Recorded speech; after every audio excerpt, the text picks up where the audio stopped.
Hello everyone. My name is Sue Ali from University of Illinois. Today, we will discuss the effects of dietary calcium and phosphorus on body bone ash and also demonstrate which bone most closely predicts total body bone ash in pigs. Majority of calcium and phosphorus in the body are deposited in skeletal tissues and teeth. Therefore, in many experiments, body bone ash, calcium, and phosphorus have been affected by dietary calcium and phosphorus in pigs. When these kind of experiments are conducted, bones from legs or feet are usually used because it is easier if we take just one part of bones that represent the total body bone ash. In 2009, Crenshaw and his colleagues demonstrated that femur was a better indicator of total body minerals in 25 kilogram pigs compared with fibula, and since then, a number of bone-related experiments used femur from pigs. However, the previous experiment only compared the two bones, and no data have demonstrated which bone among different bone parts most closely predicts total body bone ash in pigs. Therefore, the objective of this experiment was to test the hypothesis that growth performance, Carcass weight, and total body bone ash are affected by dietary calcium and phosphorus, and ultimately to demonstrate which bone is most representative of total body bone. For this experiment, we utilized 20 pigs with an initial body weight of 40.8 kilograms.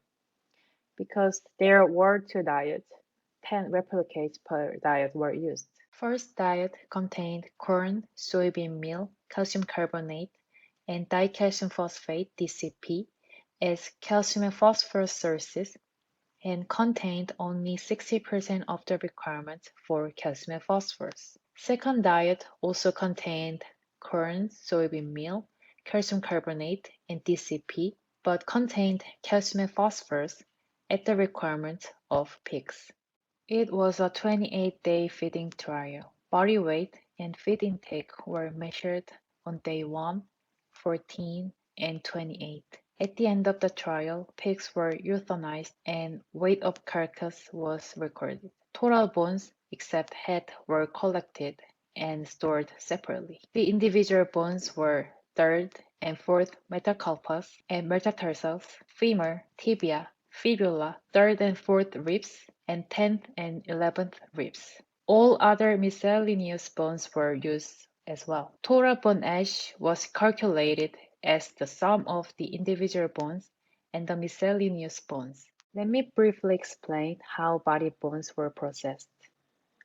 First photo shows frozen bones with soft tissues on. The frozen bones then were autoclaved for 55 minutes. As a result, the soft tissues were cooked and ready to be removed in the second photo. After autoclaved, the soft tissues were removed and the clean bones were soaked in petroleum ether for 3 days. After all fats on the bones were removed, the bones were dried. These dried bones without soft tissues or fat then were ashed overnight in the muffle furnace. For calculations, we weighed the dried bone as indicated here in A. We also weighed the ashed bone as indicated in B. To avoid any confusion, let me explain the difference between bone ash in gram and percent. First off, the weight of ashed bone itself was the bone ash in gram. Secondly, the concentration of ash in the dried and defatted bone was the bone ash in percent. Jumping to the results, data indicated that average daily gain and average daily feed intake were not affected by dietary calcium and phosphorus. However, pigs fed the diet containing 100% of the requirements for calcium and phosphorus, represented by blue bars, had greater gain to feed ratio compared with pigs fed the diet containing 60% of the requirements for calcium and phosphorus, represented by orange bars. Weights of hot carcass, soft tissues, feet, skin, blood, and viscera were not different between the two diets, but the weight of head was greater in pigs fed the diet with higher calcium and phosphorus.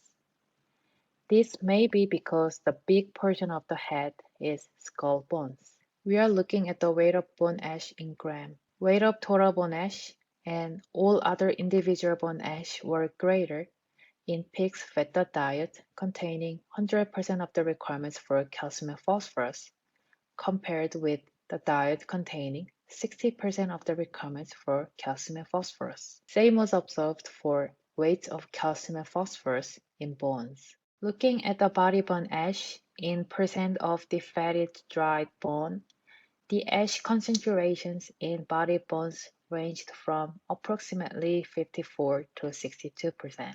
The concentrations of ash in total body bone, metacarpals, metatarsals, tibia, and ribs were greater in pigs fed the diet containing 100% of the requirements for calcium and phosphorus than in pigs fed the diet containing 60% of the requirements. These data only show the concentrations of calcium and phosphorus in total bone ash, and there was no effect of dietary calcium and phosphorus on the concentrations of calcium and phosphorus in bone ash. As you already noticed, the difference between the two diets in the weight of ashed bone and bone calcium and phosphorus were greater than the difference in the ash, calcium, and phosphorus percent. This indicates that it was the size of bones that were more influenced by diet than concentrations of ash, calcium, and phosphorus. Using the data from this experiment, correlation between individual bones and total body bone was analyzed.